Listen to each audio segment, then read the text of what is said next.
So watching a few of my videos, people had asked about customizing their terminals. Customization is obviously very personal and goes into however the workflow works for you. So this is my dot files that I keep on GitHub.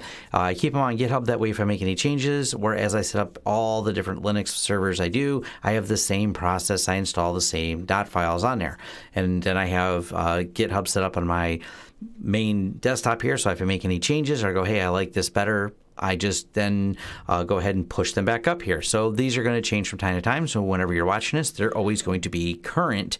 So as of today, I actually made a couple updates today so I could do this video, including going and putting like a basic work instruction on how to do it and how to install it and how to git clone it, which is just, git clone, let you copy paste it. If you've never done any terminal customization, it's really not that hard to do. To find someone else's config, it's a little bit more difficult to actually write the config. So even myself, I started with my friend Phil's files. I forked his project into mine so I could start customizing them the way I wanted for different aliases I wanted to add and things like that. So it's kind of nice to start with someone else's files. Now, part of the way we do this, part of the prerequisites is make sure you have Git installed, which if you're on a Debian-based distribution, apt-get install Git does it. So simple as that. Apt-get install Git, and that's done. I believe it's like yum install Git if you're on a Red Hat-based distro, but customize that as needed. This will work on Red Hat. It works on Debian. I've using it on like my Zen server and everything else. Clear, and then we're just going to paste in the file. Now be careful whenever you're copying, pasting things off the web, because who knows what's inside of them. But hopefully you trust me, trust GitHub, or just type it yourself. But it's git clone, then it's the GitHub, and then the dot files project. And then we go into the dot files. And then I have an install sh. Now, I didn't write it to properly check for files. It's literally just goes through, removes those files, then creates a symbolic link back to those files. So let me exit out, and we'll go back in. So once you've copied over the bash RC, logging out, logging back in, now we got the beautiful, colorful login versus the boring green screen that is the default out of the box for Debian.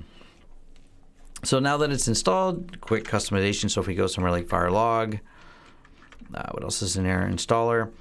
I like how it does this. This is like a customization, especially if you work with a lot of deep folders that are mounted on other machines. You may end up with a really long directory. By doing that, you end up with this, the terminal, the cursor being way out here. This is one of the reasons I really like this as a setup. I found this in, I believe Parrot Linux had it, and I just said, wow, and I copied that feature out of there. Now, part of the other thing, because this is using aliases that all point to the dot files. One of the reasons you do that from a setup standpoint is because when you do GitHub, and we'll actually go to the dot files folder.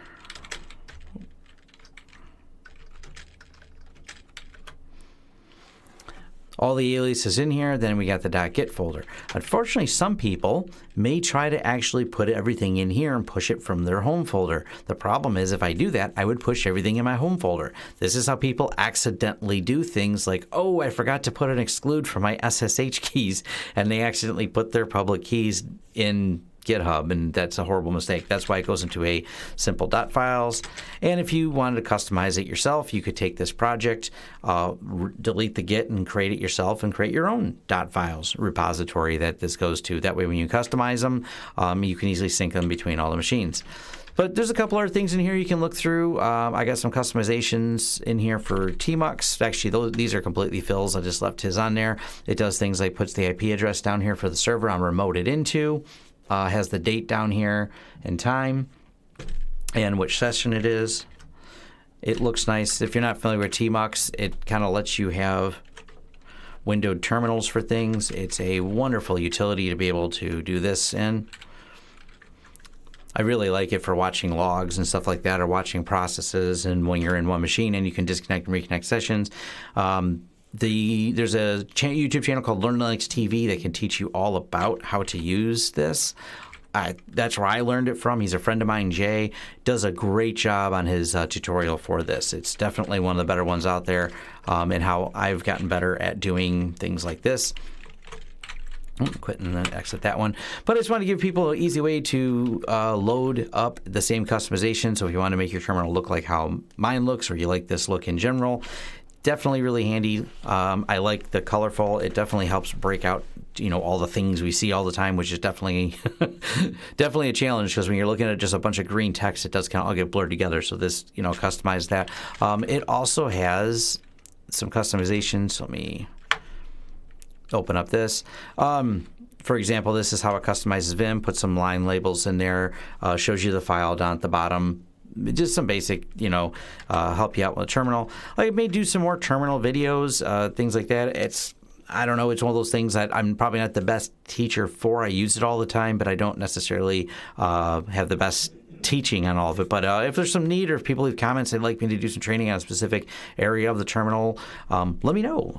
But for the tmux stuff and some of those other things, definitely check out Learn Linux TV. He's got a great tutorial on both SSH, tmux, and how to handle all the windows and everything inside of it. But if you want your shell to look like mine, this is the quick and dirty tutorial how to do it. Just a quick instruction. And once again, I'll leave a link to my public GitHub in the description below. Thanks.